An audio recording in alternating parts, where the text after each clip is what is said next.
If your redraft and dynasty rosters are locked in, Best Ball takes care of itself. All there is to worry about is DFS now for week 5. So we're going to have a look at how we can win some cash money on Fantasy Gameday and DraftKings. Ed, first up, we've got our top game line. Now, the top game line is Lions Bengals. But if I'd started with that, we would be talking about the Lions for an entire show. And I didn't want to break your heart. So I thought we'd go elsewhere for a little bit. You're so kind.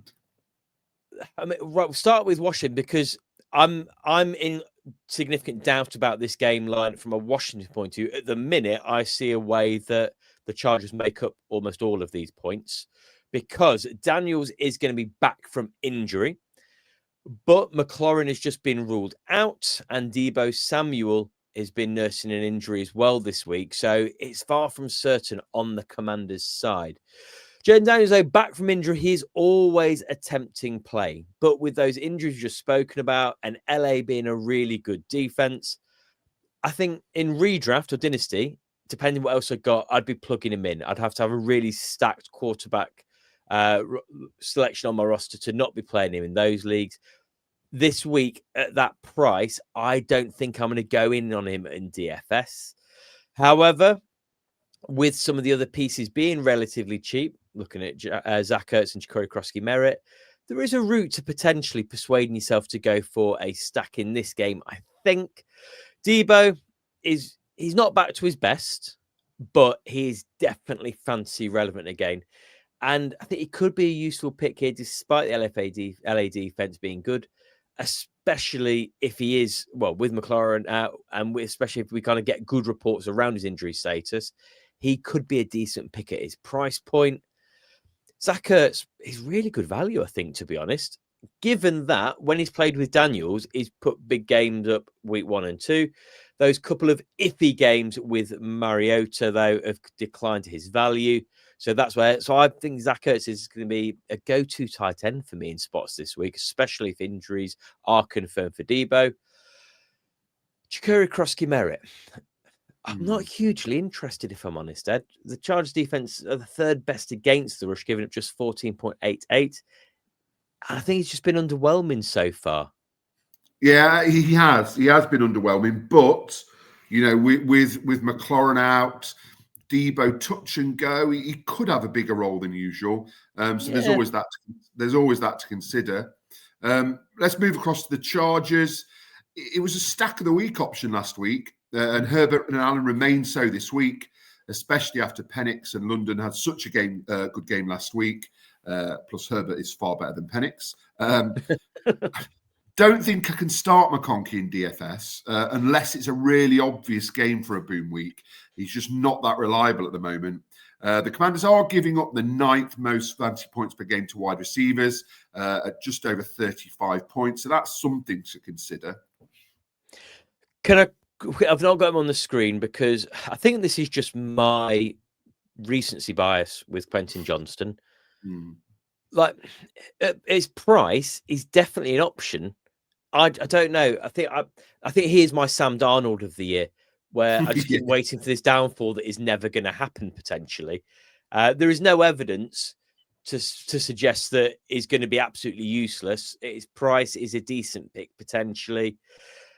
I don't know. I just can't quite do it yet. I'm probably being just a little bit, it's biased, and I'm not really any logic to it though, is there on that? No, I'm with you though. I feel the same about Johnston. I keep waiting for him to mess up, but you know he's having a decent season. Do you know what? I'll cause the downfall. I'm going to stick him in a lineup this week on Fantasy Game Day, and we can guarantee he will get 3 points. 0 points. Amari Hampton is obviously an option we're going to be looking at week in, week out now as well.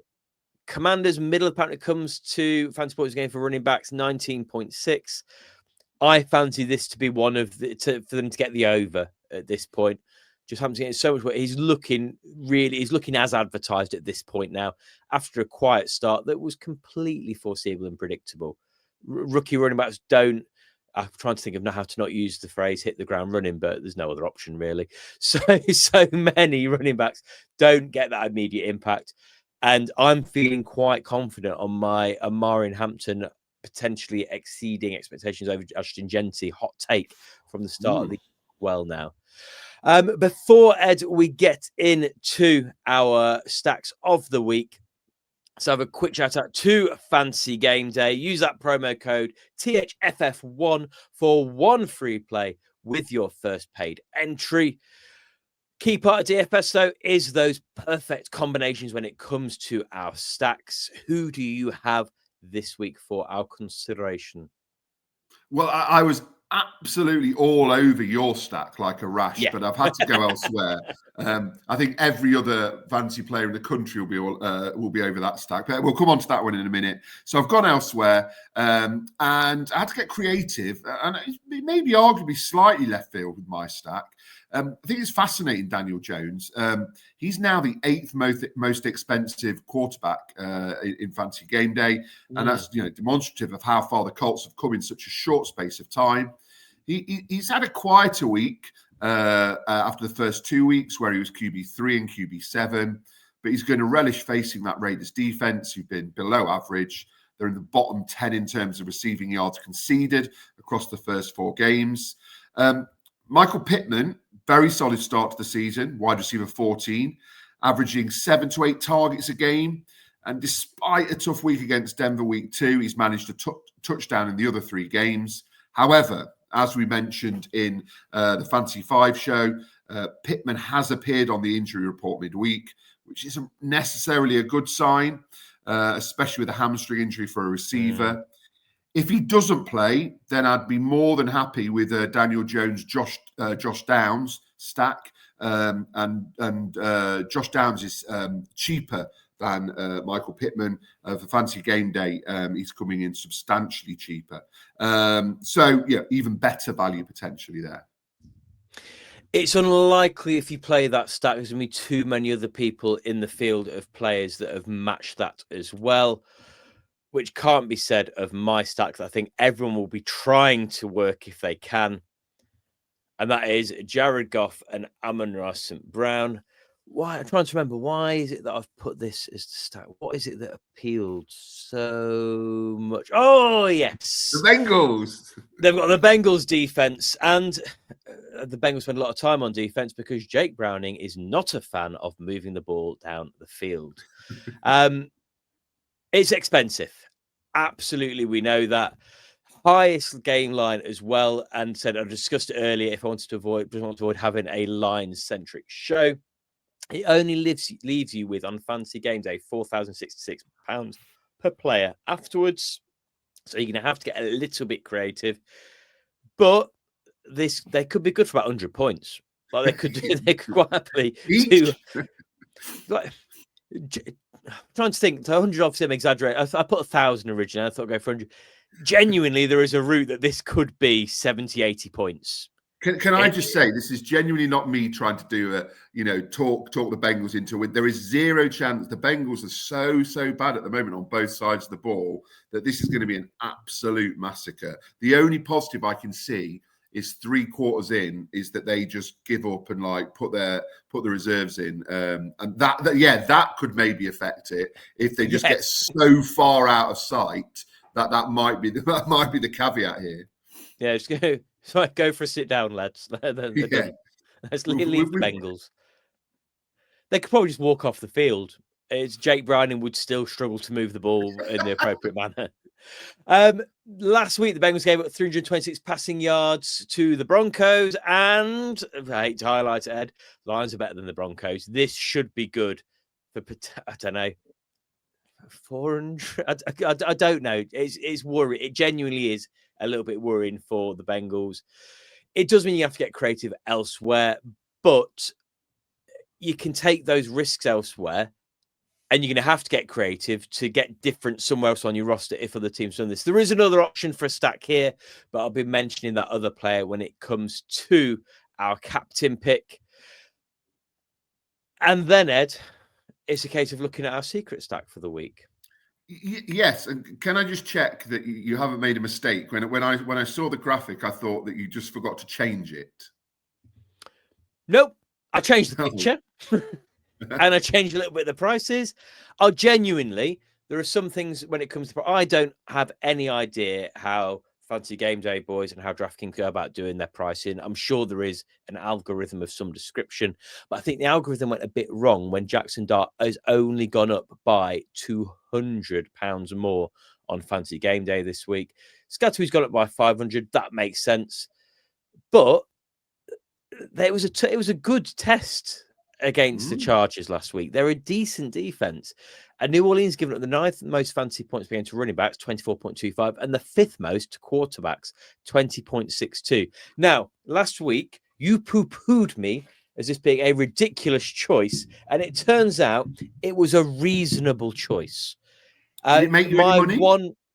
I did. My one team that I placed in last week had this stack as well, and I got CMC worked in as captain as well. So yeah, it did work for me. What I will say is last week, one of my reasons for Cam Scatterboo being the option over Malik Neighbours was obviously the price reason, but was also the fact that there is no valid tight end option for Dart to throw the ball to. Theo Johnson was actually quite nicely involved. So a little bit of consideration here. I might be tempted if I want to pay up elsewhere, maybe even going for the triple stack and sticking Theo Johnson in because we don't know what it's going to look like with Neighbours out.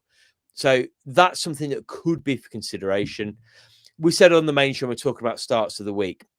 If Dart's good for 40-ish rushing yards, gets in the end zone, he'll pay his way easily in this situation.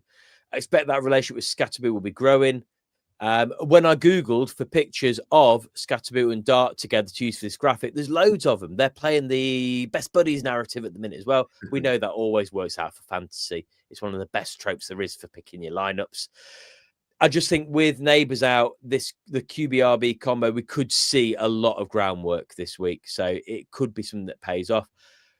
I won't be playing again next week or the week after or the week after, though, because they've then got the Eagles, the Broncos, followed by the Eagles. So ride this while you can, because I will not be banging the drum for Jackson Dart in quite the same way over the next few weeks. Once again, then, if you've not played yet, please do jump in this week. Promo code THFF1 to get one free play with your first paid entry. One of the nuances for Fantasy Game Day that isn't a feature, obviously, when it comes to DraftKings, is the captain pick. And Ed, I would very much like you to explain to us who the captain pick is for this week. Oh, with absolute pleasure. It gives me immense joy to announce our captain pick. There he is. We've gone pretty blooming obvious, and it's Jahmyr Gibbs. His price is definitely wrong on there, though. Yeah, he's definitely not 5,000. If he is, that is a massive mistake. I've done that wrong. 8,600. That's better. There you go. I've changed it for DraftKings and not for Game Day. Getting him in every lineup. But yeah, he's got the Bengals, giving up the second most points to running backs, 31 points per game. So he's going to be incredibly popular, but it just, double points for your captain. It just seems crazy not to plug him in. He's not broken 100 rushing yards yet this season. That will happen on Sunday. Bengals rushing yards conceded in the last couple of weeks. Week 3, 169. Week 4, 186. I'm going to go over 200 this week. It makes sense. I just think,